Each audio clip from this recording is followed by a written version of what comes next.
नमस्कार, special report के साथ मैं हूं गौरव के पांडे। आगे बढ़े अपने मुद्दे पर चर्चा शुरू करें उससे पहले इस वक्त आ रही एक बड़ी खबर की तरफ रुख करेंगे। हरियाणा न्यूज की खबर का असर नजर आया जब 2 जिलों के एसपीओ का तबादला कर दिया गया। कैथल और झज्जर के एसपी को ट्रांसफर के ऑर्डर थमा दिए गए हैं। झज्जर के एसपी पर डीसी का आदेश नहीं मानने का आरोप है और कैथल के एसपी पर आंदोलन के दौरान लापरवाही के आरोप लगे हैं। आरोपी मुरारी को एसपी कमांडो बनाया गया है। आपको बता दें कि झज्जर के एसपी को कैथल का चार्ज दे दिया गया है। हालांकि ये समझ में बात थोड़ी आनी मुश्किल है। हरियाणा न्यूज पर कैथल के लोगों ने एसपी पर लापरवाही के आरोप लगाए थे। एसपी पर लापरवाही के आरोप लगे थे। हरियाणा न्यूज का असर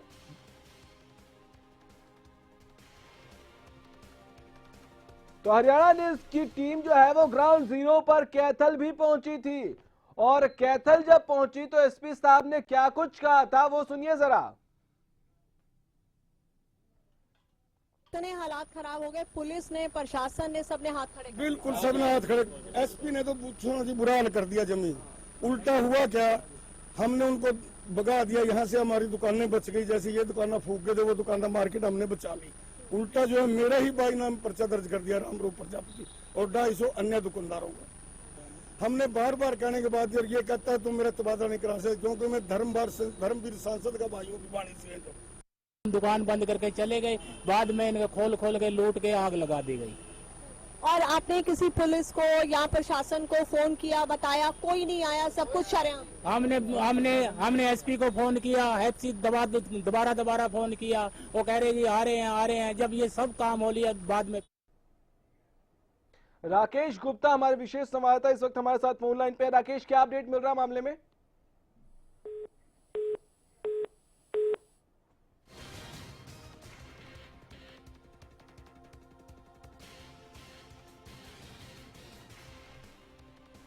तो हरियाणा न्यूज की खबर का असर हुआ है। 2 जिलों के एसपीओ का तबादला कर दिया गया है। कैथल और झज्जर के एसपी के तबादले कर दिए गए हैं। कैथल में लापरवाही का आरोप लगा था एसपी पर। जब हमारी टीम ग्राउंड जीरो पर पहुंची थी वहां भी लोगों ने साफ तौर पर कैमरे के आगे कहा था।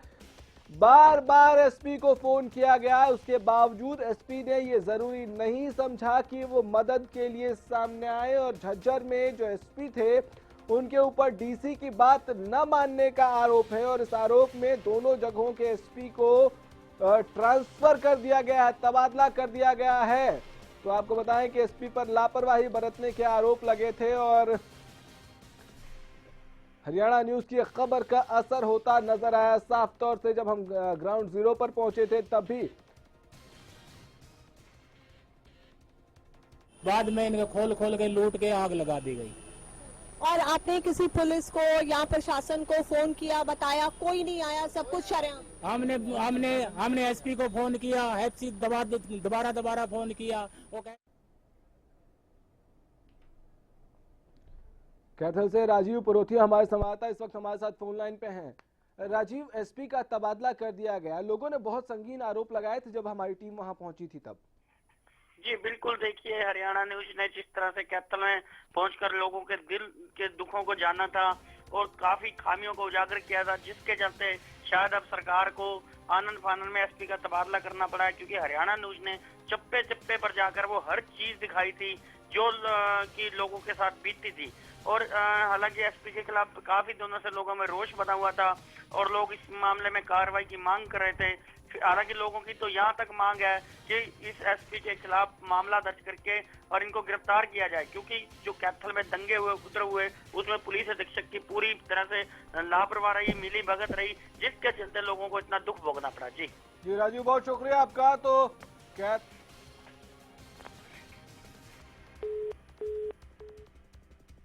कैथल और झज्जर के एसपी का तबादला कर दिया गया। इस वक्त की बड़ी खबर आ रही है। श्याम अहलावत हमारे संवाददाता झज्जर से हमारे साथ फोन लाइन पे। श्याम, एसपी का तबादला कर दिया गया है, लोगों का क्या रिएक्शन है? जी, अभी कुछ देर पहले सूचना आई है कि झज्जर के एसपी का जो है तबादला कर दिया गया है। अभी जो है प्रशासनिक अधिकारियों और कर्मचारियों तक ये खबर सीमित है कि अधिकारी एसपी का तबादला किया गया है। आम जन तक अभी इस मामले में जानकारी नहीं हो पाई है, लेकिन इस मामले में जो अब तक जो बात सब निकल के आई है, वो लोगों यही का कहना यही है कि जो प्रशासन और सरकार का जो फेलियर रहा है इस मामले में, उसकी गाज जो है झज्जर एसपी पे गिरी है, जैसे पहले अन्य अधिकारियों पर गिर चुकी है। क्या आरोप है? डीसी की बात न मानने का एक आरोप है, और कोई आरोप? जी, जैसा मैंने आपको बताया कि आरक्षण के दौरान जो जैसे भी हालात रहे, उनके मामले में पुलिस द्वारा कोई विशेष कार्रवाई न किए जाने का मुख्य आरोप अधिकारियों पर रहा है। इस मामले में जो है लोगों का यही मानना है कि ये जो गाज उनके ऊपर इसी जी श्याम, अब जो एसपी का तबादला कर दिया गया है, तो क्या लोगों का रिएक्शन है? लोग क्या मान रहे हैं इसको? जी, जो एसपी का जो तबादला किया गया है, उसको लेकर लोगों का भी यही मानना है कि नए अधिकारी भले ही लगा दिए जाएं, लेकिन जो पीछे जो बीत चुकी है उनको लोग बुलाने को तैयार नहीं है। उनका कहना है कि जो पुलिस अधिकारियों या प्रशासनिक अधिकारियों द्वारा जो गफलत की गई, वो जो है लोग शहर के लोग नहीं भूल पाएंगे, क्योंकि इसने बहुत बड़े बड़े जख्म दिए शहर के लोगों को। शाम, आंदोलन का जो ये टाइम पीरियड था 9-10 दिनों का, वो पूरे न सिर्फ हरियाणा ने देखा, देश ने देखा, बल्कि पूरी दुनिया ने देखा, और इस पर जो आरोप लग रहे हैं वो सबसे ज्यादा अधिकारियों पर हैं। तो ये जो गाजगिरी है, क्या इसको गाज गिरना कहें या सिर्फ ट्रांसफर कर दिया गया? ये आपको रोकूंगा, हमारी मैनेजिंग डायरेक्टर नवजोत सिद्धू हमारे साथ इस वक्त फोन लाइन पे हैं। नवजोत, इसको क्या सिर्फ खाना पूर्ति कहें, सिर्फ ट्रांसफर कर दिया गया है? हालांकि हमारी खबर का इसको असर जरूर कह सकते हैं। देखिए, मैं आपको बताना चाहूंगी कि ग्राउंड जीरो पर जब हम कैथल और पुंडरी गए तो वहां पर लोगों में नाराजगी बहुत ज्यादा थी, और वो हमने दिखाया भी। लोग खुलकर कह रहे थे कि जो एसपी हैं उन्होंने बहुत ज्यादा यहाँ पर प्रॉब्लम क्रिएट की, उनकी शय से सब कुछ हुआ, उन्हें इमीडिएटली सस्पेंड किया जाना चाहिए, क्योंकि वो सांसद धर्मवीर के भाई हैं, इसलिए कहीं ना कहीं उनके ऊपर हाथ है, तो उन्हें कुछ नहीं कहा जा रहा। मुझे लगता है कि रिपोर्ट दिखाए जाने के बाद, क्योंकि लोगों में इतनी ज्यादा नाराजगी है और लोगों में गुस्सा भी है, तो उसको लेकर ये जो कल विधायक दल की बैठक में ये बातें सारी उठी थी, और उसके बाद ये कहा भी जा रहा था कि बड़े पैमाने पर ट्रांसफर्स होंगे, कुछ अफसर्स पर गाज गिरेगी। लेकिन अब सिर्फ ट्रांसफर होना एक जगह से दूसरी जगह, मुझे नहीं लगता ये उतना जस्टिफाइड होगा। अगर उनका इंक्वायरी हुई या फिर पूरी रिपोर्ट्स जो आई उसके बाद अगर लगा कि उनका रोल ड्यूबियस था, उनका जो किरदार रहा पूरे मामले में वो कहीं ना कहीं संदेह के घेरे में था, अगर ऐसा था और ये क्लियर कट हो चुका है, तो फिर डेफिनेटली मुझे लगता है इससे ज्यादा जो एक सजा है वो मिलनी चाहिए, सस्पेंड होना चाहिए। सिर्फ ट्रांसफर कर देना ये मुझे नहीं लगता कि एक क्या सरकार एक लीपापोती वाली पॉलिसी पर चल रही है? क्योंकि लोगों के जख्म हरे हैं, इसलिए किसी तरह से मरहम लगाने की कोशिश, जैसा आप कह रही हैं, सिर्फ ट्रांसफर कर देना, एक जिले से उठाकर दूसरे जिले में डाल देना। अगर वो दोषी है तो बिल्कुल कार्रवाई होनी चाहिए, जांच उस हिसाब से होनी चाहिए।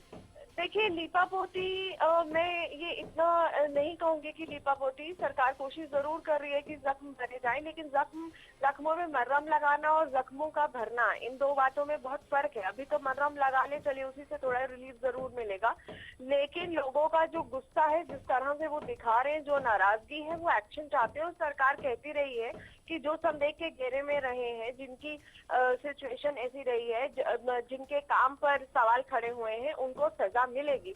तो ट्रांसफर सजा नहीं हो सकती। Transfer is just temporary relief कि आपने एक बंदे को दूसरे जिले में ट्रांसफर कर दिया। जिनका रोल ड्यूबियस रहा है उनको या तो सस्पेंड होना चाहिए, सजा होनी चाहिए, मेरा ऐसा मानना।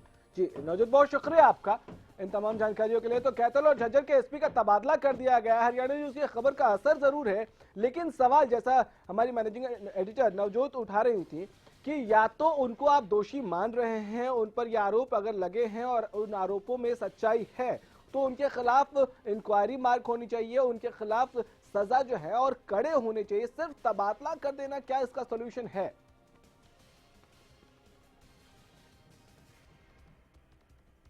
चलिए, एक तरफ सरकार तबादला करके मरहम लगाने की कोशिश कर रही है, लेकिन मरहम कई और तरीकों से लगाने की कोशिश हो रही है। 9 दिन तक हिंसा की आग में तपता रहा हरियाणा। उस आग में कई जिंदगियों की आहुति चढ़ गई, खून पसीने की गाड़ी कमाई आंखों के सामने जलकर खाक हो गई और दे गई ऐसे जख्म जो शायद कभी भर ना पाए। लेकिन आप ये जानकर चौंक जाएंगे कि पीड़ितों के जख्मों को और भी कुरेदा जा रहा है।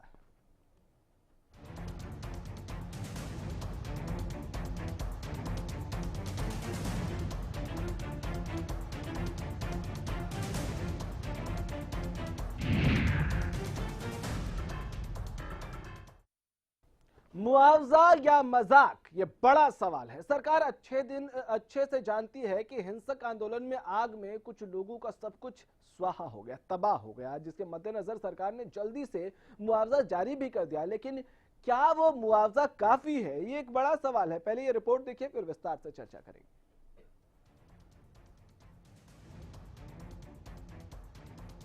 एक जानलेवा जुनून देखा, एक खौफनाक मंजर देखा, आंखों के सामने सब जलता देखा, जिंदगी भर की पूंजी को स्वाहा होते देखा।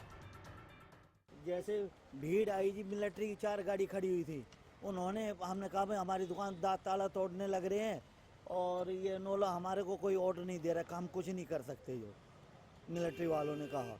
उसके बाद ताला तोड़ा है, लूट के सामान लोड किया है, जब खाली कर दिए उसके बाद पेट्रोल ले रहे थे, डाल के आग लगा दी उन्होंने। जो आपकी आंखों के सामने ये सब कुछ हुआ? सब कुछ हुआ। कहा भाई मत जलाओ, वो मिलिट्री से रिक्वेस्ट किया, उन्होंने भी ये कहा भाई हमारे पास कोई ऑर्डर नहीं है, हम कुछ नहीं कर सकते जी। कितने लोग थे जिन्होंने ये सब कुछ किया? 2,500 आदमी था ये आसपास का, जो उस हाथ में रोड ले रखी थी, कोई फरसा लिया हुआ है, कोई लकड़ी के डंडे ले रहा, सब हथियारों से लैस थे। जो आपको कुछ नहीं कहा उन्होंने, लेकिन ये दूर खड़े देखते रहे। कितना मुश्किल है आपके लिए? मैं जानती हूँ ये पूछना भी शायद मेरे लिए थोड़ा अटपटा सा है कि मैं आपको पूछूं कि कितना मुश्किल। मैं 25 साल मेहनत कर करके ये बनाई थी अपनी, जो एक चाय की दुकान से स्टार्टिंग की हुई है मेरी। खून पसीने की मेहनत को मिट्टी में मिलते देखा। अगर ऐसा नहीं होएगा तो बच्चों समेत आत्मदाह करेंगे और मरेंगे, और रोड के ऊपर ले आके बच्चों को समेत अपने ऊपर अपना आत्मदाह करेंगे। ये मेरी हाथ जोड़ के प्रार्थना है कि हमारा कुछ ना कुछ जरूर किया जाए, हमारी जरूर सुनी जाए। हमारी गलती क्या थी? हमें क्यों ऐसा अपना कहने में ऐसा हालत की गई, हमारी ऐसी हालत क्यों की गई? ये सब देखा एक हिंसक आंदोलन के दौरान, जो शुरू तो आरक्षण की मांग से हुआ था, लेकिन देखते ही देखते वो मांग जिंदगी की आहुति मांगने लगी। हाल ही में हुए हिंसक आंदोलन के दौरान करीब 30 मौतें हुई। एक अनुमान के मुताबिक 34,000 करोड़ का नुकसान हुआ। लोगों की जिंदगी भर की मेहनत बर्बाद हो गई। खून पसीने की गाढ़ी कमाई आंखों के सामने गंवा दी।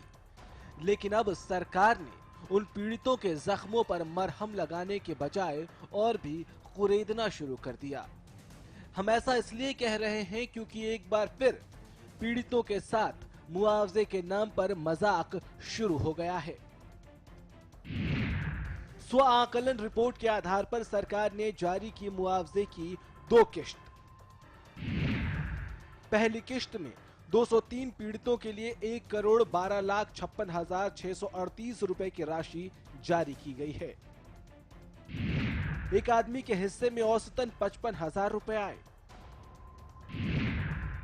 रोहतक जिले में 100 लोगों की संपत्ति के नुकसान के लिए 59,55,833 रुपए जारी किए गए। यहां हर पीड़ित को 59,558 रुपए 33 पैसे की सहायता राशि ऑन एन एवरेज मिल रही है।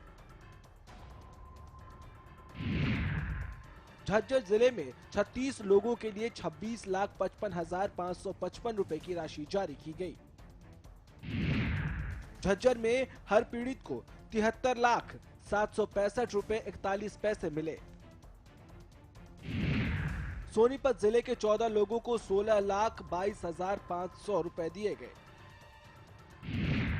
यहाँ हर पीड़ित को 1,15,892 रुपए की अंतरिम राशि दी गई। जींद के 49 लोगों के लिए 9,88,000 रुपए दिए गए। हर पीड़ित को यहां 20,163 रुपए की सरकारी मदद दी गई। हिसार के 4 लोगों के लिए 34,750 रुपए। हर पीड़ित को 8,687 रुपए। दूसरी किश्त में 153 पीड़ितों के लिए 3,44,31,000 रुपए की किश्त जारी की गई। दूसरी किश्त में हर पीड़ित को औसतन 1,70,000 रुपए की मदद मिली है। सरकार का मुआवजा देखकर हैरानी हो रही है कि जिनका करोड़ों का नुकसान हुआ, क्या उनके लिए हजारों में मिल रहा मुआवजा कुछ राहत देगा? ऐसे में सवाल उठना लाजमी है कि क्या मुआवजे के नाम पर मजाक कर रही है सरकार? क्या पीड़ितों के जख्म पर नमक छिड़क रही है सरकार? क्या ये मुआवजा पीड़ितों के जख्म पर मरहम लगा पाएगा? क्या करोड़ों के नुकसान पर हजारों का मुआवजा सही है? क्या यह मुआवजा ऊंट के मुंह में जीरा नहीं है? हरियाणा में हिंसा की एक सुनामी आई और सब कुछ बहा कर ले गई। अब पीड़ित सरकार की तरफ आस भरी निगाहों से देख रहे हैं, लेकिन क्या वो आस पूरी हो पाएगी? ये बड़ा सवाल है। Bureau report, Haryana news. Kush Sharma हमारे साथ एक रोहतक से जुड़े हैं कॉलर। एक पीड़ित इनके एक परिजन को हैं और उनको मुआवजा मिला है। कुश जी, मुझे एक बात बताइए, कितना मुआवजा मिला? सर बहुत ही कम मुआवजा मिला है उन्हें, और यूं मान लो कि ऊंट के मुंह में जीरे की बात है। नहीं, कितना मिला? लाखों करोड़ों का नुकसान है, उनको बिल्कुल भी मुआवजा नहीं दिया गया। ठीक है, तो क्या कोई आया था जांच करने के लिए, पूछने के लिए, ये टटोलने के लिए कि कितना नुकसान हुआ है, उसको इंक्वायरी करने के लिए? स्टार्टिंग में सर्वे हुए थे सर, स्टार्टिंग में सर्वे हुए थे। जब हमने यहाँ पे इनका विरोध किया था कि हमें मुआवजा नहीं मिल रहा, तो स्टार्टिंग में सर्वे हुए थे। किसने सर्वे किया था? हाँ जी, किसने किया था सर्वे? सर्वे सब नाम तो ध्यान है नहीं, यही सरकारी ऑफिसर्स थे और वही आए थे। उन्होंने यहाँ पे सर्वे किया था, बस पूछा था कितना मुआवजा मिला है, दैट्स इट। उसके बाद फॉर्म वगैरह सबमिट करवाए थे, अभी तक तो हमारे पास कुछ भी नहीं आया। तो फॉर्म में क्या किसने एनालाइज करके उसमें लिखा कि हमारा इतने का नुकसान हुआ? आपसे पूछा कि आपका कितने का नुकसान हुआ? जी बिल्कुल सर। तो आपने बताया उसके बराबर की राशि मिली? नहीं सर, बिल्कुल भी। हमारे अकाउंट में तो एक पैसा भी नहीं आया। ठीक है, तो मुआवजा सरकार कह रही कि पहली किस्त तो जारी कर दी गई, दे दी गई, दूसरी किस्त भी भेज दी। कुछ भी सर अकाउंट में नहीं आया। हमारा अकाउंट नंबर है, आप चेक भी करवा सकते हैं, सरकार भी चेक करवा सकती है, 1 रुपया नहीं आया सर। मतलब आपको मुआवजा मिलना था, उसमें नाम है आपका? सर नाम मेरे रिश्तेदार था कोई, उसके नॉन में, हमारे नॉन में उसका नाम था उसके अंदर, और उसको भी मुआवजा ना के बराबर दिया गया। ठीक है, उन्होंने जितना लिखा था कि उनको इतना नुकसान हुआ है, उसका कितना % मिला? उसका सर परसेंटेज तो आप पूछो ही मत सर। फिर भी अंदाजा? परसेंटेज तो अंदाजा यही सर 10-15% मिला होगा। 10-15% मिला। जो नुकसान हुआ उसका 10% मिला। चलिए, बहुत शुक्रिया आपका हमारे साथ जुड़ने के लिए, अपनी बात साझा करने के लिए। तो ये हालात हैं। सर्वे कराया गया, लेकिन सर्वे आखिर क्यों कराया गया? जब नुकसान का आकलन सही ढंग से नहीं हो पाया, आंखों के सामने पूरी जिंदगी की कमाई स्वाहा हो गई और अब सरकार पकड़ा रही है लॉलीपॉप। इससे क्या होगा? एक छोटा सा ब्रेक के उस पार इस लॉलीपॉप का जरा पोस्टमार्टम करने की कोशिश करेंगे।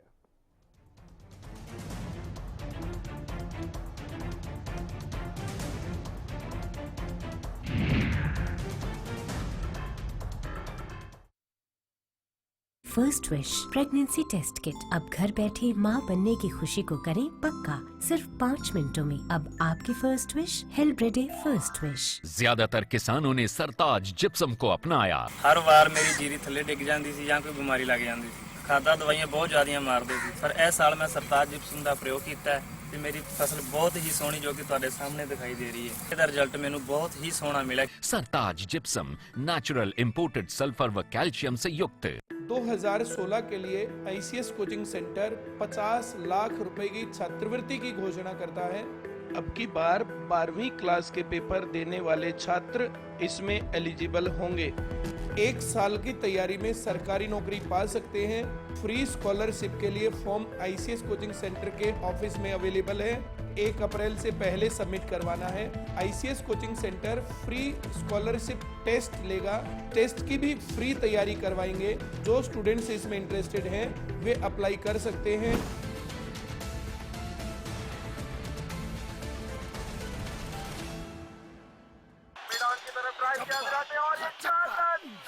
एक इम्पोर्टेंट मैसेज, अगर आप क्रिकेट के फैन हैं तो जल्द से जल्द सेट टॉप बॉक्स लगवा लीजिए। क्यों भाई? क्योंकि सेट टॉप बॉक्स लगवाने की आखिरी तारीख निकल चुकी है। तो अब क्रिकेट कभी भी बंद हो सकता है। क्रिकेट बंद? क्या बोल रहा है तू? अरे क्रिकेट बिना जिंदगी कैसे कटेगी भाई? अब ये भी बता दे सेट टॉप बॉक्स कौन सा लगाना है? भाई सिंपल है, सेट टॉप बॉक्स मतलब डिश टीवी, क्योंकि डिश टीवी ही 10 करोड़ लोगों की पसंद है। इंडिया का सबसे भरोसेमंद DTH ब्रांड भी यही है। और हाँ, अब डिश टीवी के साथ अपना मनोरंजन खुद चुनिए। पैक सिर्फ 99 रुपए से शुरू। सेट टॉप बॉक्स मतलब डिश टीवी।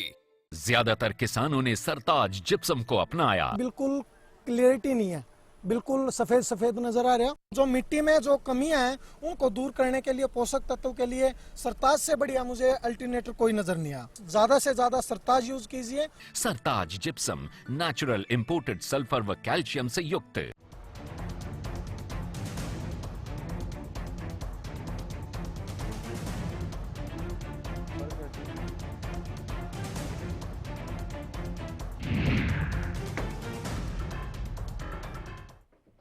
ब्रेक के बाद एक बार फिर से आपका स्वागत है। हम बात कर रहे हैं, हम चर्चा कर रहे हैं कि सरकार जो ये मुआवजे की 2 किस्त जारी कर चुकी है, क्या इसमें मजाक करने की कोशिश कर रही है सरकार उन लोगों के साथ जिन्होंने अपना सब कुछ गंवा दिया? सर्वे करवाया सरकार ने और सर्वे में जिन लोगों ने अपना जितना नुकसान बताया उसके 10% राशि किसी को 20% राशि देकर सरकार क्या प्रूव करने की कोशिश कर रही है? क्या सरकार ये इंस्टेंट मदद कर रही है और उसके बाद फिर बाद में और इनको मुआवजा दिया जाएगा? आखिर सरकार की कोशिश क्या है? क्या सरकार मुआवजे के नाम पर मजाक कर रही है? बहुत सारे सवाल उठ रहे हैं और इन सवालों के जवाब हम तलाशने की कोशिश कर रहे हैं इस चर्चा में, और ये समझने की कोशिश कर रहे हैं कि आखिर क्या परिस्थितियां हैं और सरकार की इंटेंशन क्या है। सरकार तब तो सोती रही जब सब कुछ होता रहा, आर्मी मौजूद थी, पुलिस वाले मौजूद थे, लेकिन एक्शन का किसी को परमिशन तक नहीं दिया गया। सर्वदानंद आर्या जी पॉलिटिकल एक्सपर्ट के तौर पर हमारे साथ स्टूडियो में मौजूद हैं। सर्वदानंद जी, मुझे एक बात बताइए, करोड़ों का नुकसान और मुआवजा जो मिल रहा है वो उसका कहीं 10% मिल रहा है, कहीं 20% मिल रहा है, ये लोग कह रहे हैं, आपको लगता है ये ठीक है? देखिए, इसके पीछे 2 बातें हैं। पहली बात तो ये है, जो एसोचैम का आया था पहले और अखबारों में आया कि 20,000 करोड़ रुपए का नुकसान हुआ। मैं समझता हूँ ये संख्या थोड़ी बड़ी है यदि हम एक्चुअल, क्योंकि मैं इसलिए कह रहा हूँ कि मैंने स्वयं उन स्थानों पर गया जहाँ जहाँ नुकसान हुआ। इसके बाद भी सरकार की तरफ से कई जो इनके लीडर्स हैं वो अलग अलग आंकड़े गिनाते रहे, कई बार 34,000 करोड़ तक भी ये पहुंचा आंकड़ा। जी, मैं समझता हूँ ये 1,000-2,000 करोड़ के बीच में होना चाहिए। मैं निश्चित रूपेण नहीं कह रहा, परंतु मेरा एक अनुमान है। जो भी है, आप हजारों करोड़ों रुपयों के बीच में तो खड़े ही हैं। जो आपका नुकसान हुआ है वो या 1,000 है या 2,000 है, पर 1,000 करोड़ों के बीच में तो है। अब आपका जो प्रश्न है कि ये जो दिया जा रहा है बिल्कुल ऊंट के मुंह में जीरे की तरह है, बहुत थोड़ा है। इसके पीछे सरकार की जो मंशा है वो ये है कि जब पिछली बार आपने देखा था ओले पड़ गए थे, फ्लड आ गया था और फसलों का बड़ा भारी नुकसान हो गया था, तो सारे विरोधी पक्ष टूटकर सरकार को पड़ गए थे कि सरकार निष्क्रिय है, बैठा, जबकि तरीका ये था कि पहले पटवारी जाकर अनुमान लगाते थे। तो इस बार इस प्रकार का उनका कोई खास विरोध ना हो और अपनी, क्योंकि ये जातिगत आरक्षण था, जातिगत नुकसान था और वहां लोगों के अंदर बड़ा भारी जातिगत आक्रोश था, आपस में कम्युनिटीज की फाइट ना हो जाए, तो सरकार ने जल्दबाजी में, चाहे वो 1% है, चाहे वो 10% है, चाहे वो 5% है, वो लगभग उनको भुगतान करने का प्रयास नहीं किया। तो ठीक है, सरकार का मतलब क्या है? मतलब सरकार आज भी प्रेशर में काम कर रही है, तब भी प्रेशर में काम कर रही थी। आखिर सरकार की तरह क्यों नहीं काम कर रही हाँ, है? ये कौन सी लाचारी है? लाचारी नहीं, मैं समझता हूँ ये सरकार के कार्य को, अपने इनको कार्य प्रणाली को चेंज करना होगा, बदलना होगा। अब कोई प्रेशर नहीं, जो प्रेशर था वो आंतरिक था या बाह्य था, वो समाप्त हो चुका है। इस वक्त तो सरकार का ही मुख्य उद्देश्य है जनता को, जो दुखी जनता, उसको रिलीफ दी जाए। ठीक है, सूरजपाल अम्मू बीजेपी के प्रवक्ता हैं, हमारे साथ फोन लाइन पे हैं। अम्मू साहब, मुझे एक बात बताइए, सरकार की कोशिश क्या है? जिसका जितना नुकसान हुआ उसको उतना देना है, या फिलहाल कुछ दे के किसी तरह इसको शांत कर दिया जाए? ऐसा है कि सरकार का जो निर्णय, जैसे भी आर्य जी मुझसे पहले बोल रहे थे, हाँ, प्रेशर का समय खत्म हो गया। अब तो हम लोगों को, जिन लोगों का नुकसान हुआ है, उनकी भरपाई कैसे हो। शुरुआत में जैसे हम लोगों ने कल 3.5 करोड़ रुपए के आसपास मुआवजा राशि जो हम लोगों ने लोगों के अकाउंट्स में डाली, उनको एक तरह से शुरू में एक इनिशियल उनको एक सहयोग देने। अम्मू साहब, मैं सवाल ये पूछ रहा हूँ कि जिसका जितना नुकसान हुआ है उसको उतना देंगे, या थोड़ा बहुत जो भी हो किसी तरह से देके अपना इतिश्री कर ली जाए? कह दिया, मुझे सुन लीजिए जी। मैं कहता हूँ, अगर सपोज करो जिसने भी जो अपने जो फॉर्म के अंदर अपना नुकसान भेजा है, हम लोगों ने एक स्लैब बनाया है। हाँ। हमने सपोज करो 5 लाख का है, 10 लाख का है, 25 लाख का है। हाँ। उसके अंदर हम 75%, 50% इस प्रकार का स्लैब बनाया है। हाँ। उस प्रकार से हम उन लोगों को दे रहे हैं। उसके बाद जांच भी की जाएगी। हाँ। अगर हमें लगता है कि उनका बिल्कुल जेन्युइन और भी उससे अधिक नुकसान हुआ है, तो उसकी भी भरपाई करने का काम सरकार करे। ठीक है, हम मतलब चाहते हैं कि पहले दे रहे हैं और बाद में जांच करेंगे। मैं आपसे क्या कह रहा हूँ जी, जिन लोगों के बिल्कुल घर बार लुट गए, जिनकी दुकानें लुट गई, क्या हम उसका सहयोग ना करें? हरियाणा के अंदर नहीं, हिंदुस्तान के अंदर पहली हरियाणा की मनोहर सरकार ऐसी है जो इतनी जल्द मुआवजा राशि देने का काम। चलिए अम्मू साहब, बहुत सारे सवाल और पूछने थे लेकिन वक्त इतने ही की इजाजत है। शुक्रिया आपका। आर्य जी, आपसे एक आखिरी सवाल, क्योंकि वक्त कम है। अम्मू जी जो कह रहे हैं कि पहले अभी हम एक स्लैब बनाकर दे रहे हैं और बाद में फिर इसकी जांच करेंगे, क्या ये प्रैक्टिकल है? क्या सरकार को आनन फानन में ये करना चाहिए था, या थोड़ा वक्त ले लेते लेकिन जिसका जितना नुकसान हुआ है उसका आकलन प्रॉपर तरीके से सरकारी प्रक्रिया जिसको कहते हैं उस प्रक्रिया के तहत करते? जो मेरा आंकलन है, जो मेरे पास सूचना मैं उसके आधार पर कह रहा हूँ। मैं निश्चित रूप से सरकार का हिस्सा तो हूँ नहीं, सरकार की तरफ से बयान दूं, परंतु मुझे ऐसा लगता है कि इस बार सरकार ने पहला प्रयास तो ये किया कि जल्दी से जल्दी वो एक्शन में आती भी दिखाई दे। दूसरी बात ये है कि सरकार यदि 75% या 50% भरपाई करेगी तो मैं मानता हूं इसका कोई प्रभाव नहीं पड़ेगा, बल्कि उल्टा प्रभाव पड़ेगा। तो मुझे ऐसा लगता है सरकार 100% भरपाई करेगी। हाँ, उसमें थोड़ा समय लगेगा, आंकलन बाद में होगा, ये मैं आपसे मानता हूँ, परंतु मजाक है या नहीं है ये दिखाने के लिए कि हम एक्शन में हैं, उन्होंने थोड़ा सा आरंभ किया काम। चलिए आर्या जी, बहुत शुक्रिया आपका। हालांकि कई सवाल और हैं जिनके जवाब हम तलाशने की कोशिश करना चाहते थे, लेकिन वक्त इतने ही की इजाजत देता है। ऐसे में सरकार को ये सोचना चाहिए कि ये जो मैसेज देने की वो कोशिश कर रहे हैं, क्या इस प्रक्रिया के तहत वो मैसेज सही पहुंच पाएगा, या जो आर्या जी जिस तरफ इशारा कर रहे थे इसका मैसेज कुछ और देने की कोशिश है, मैसेज चला कुछ और जाएगा। फिलहाल इतना ही, इजाजत दीजिए, नमस्कार।